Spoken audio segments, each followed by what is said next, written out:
In the least shocking news today, Samuel Alito has officially refused to recuse himself in two January 6th related cases after it was revealed that different flags associated with Stop the Steal had been flown outside of his houses. Or as others put it, Samuel Alito has decided that Samuel Alito is sufficiently impartial. Because as I talked about last week, Alito had been facing sweeping calls to remove himself from the cases, one of which centers on Trump's immunity, with all this coming after the New York Times reported two separate incidents, both of which involved different flags tied to the effort to overturn the election and featured prominently at the insurrection. The first being an upside-down American flag, which has long been a sign of distress, particularly in the military, but more recently has been reclaimed as a symbol of Stop the Steal, with that one notably being flown outside his Virginia home in the days after the insurrection. While then the second flag was an Appeal to Heaven flag flown at Alito's Long Beach Island home last summer. And while that flag dates back to the Revolutionary War, it's also evolved more recently, becoming a symbol that's been embraced by Christian nationalists who support creating a more Christian government. And all of this should be important because Supreme Court justices are required to avoid any kind of political statements or displays, especially on topics that come before the court, as is the case here. But in a letter to lawmakers declining to recuse himself, he took the shaggy defense, saying, "It wasn't me. My wife, Martha Ann, she put up those flags," saying she was, quote, "fond of flying flags and flew them often," claiming he didn't even notice the upside-down flag at first, and when he did, he asked his wife to remove it, but she refused for several days. And as far as why she did it, he said that she was greatly distressed at the time due in large part to a very nasty neighborhood dispute, and claiming a house on the street displayed a sign attacking her personally, and a man who was living in the house at the time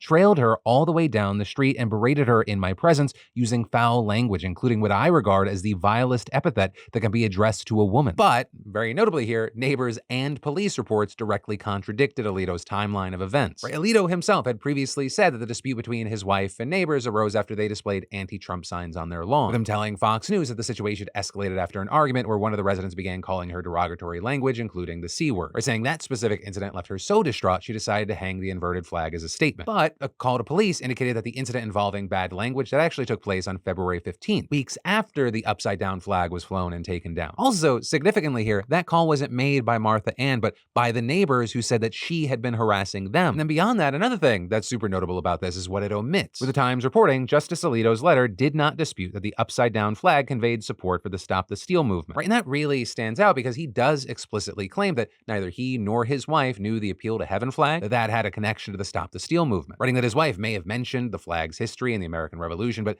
adding that he, quote, assumed she was flying it to express a patriotic and religious message, arguing that she didn't fly to associate with Stop the Steal or any other group, making a clear effort to distance himself from his wife's efforts here, saying they owned the home jointly, so she has the legal right to use it as she sees fit, going on to say that she is a private citizen who has the same First Amendment rights as everyone else, and concluding he won't recuse himself because a reasonable person who is not motivated by political or ideological considerations or a desire to affect the outcome of Supreme Court cases would conclude this event does not meet the applicable standard for recusal. Though on that front, many experts disagree, like Amanda Frost, for example, a law professor at the University of Virginia, saying, "I agree that Justice Alito's wife has a First Amendment right to express her views, but if she does so on their shared property in a way that would lead a reasonable person to question his impartiality, then he should respond by recusing himself." And with that, her giving another hypothetical example here, explaining, "I would say the same if Justice Ginsburg's husband had placed a Gore 1 sign on the lawn of their shared home while the Bush-Gore election was being contested in the courts." But that is ultimately where we are with this, and it's exactly how I said this was going to play out. And that doesn't make me the smartest man in the room. That makes me just not the dumbest. Because I really do think that you've either not been paying attention or like you're not tethered to reality if you thought this was going to play out any other way. Or when personal accountability is like the only thing to rein something in the highest halls of power, what do you fucking think is going to happen?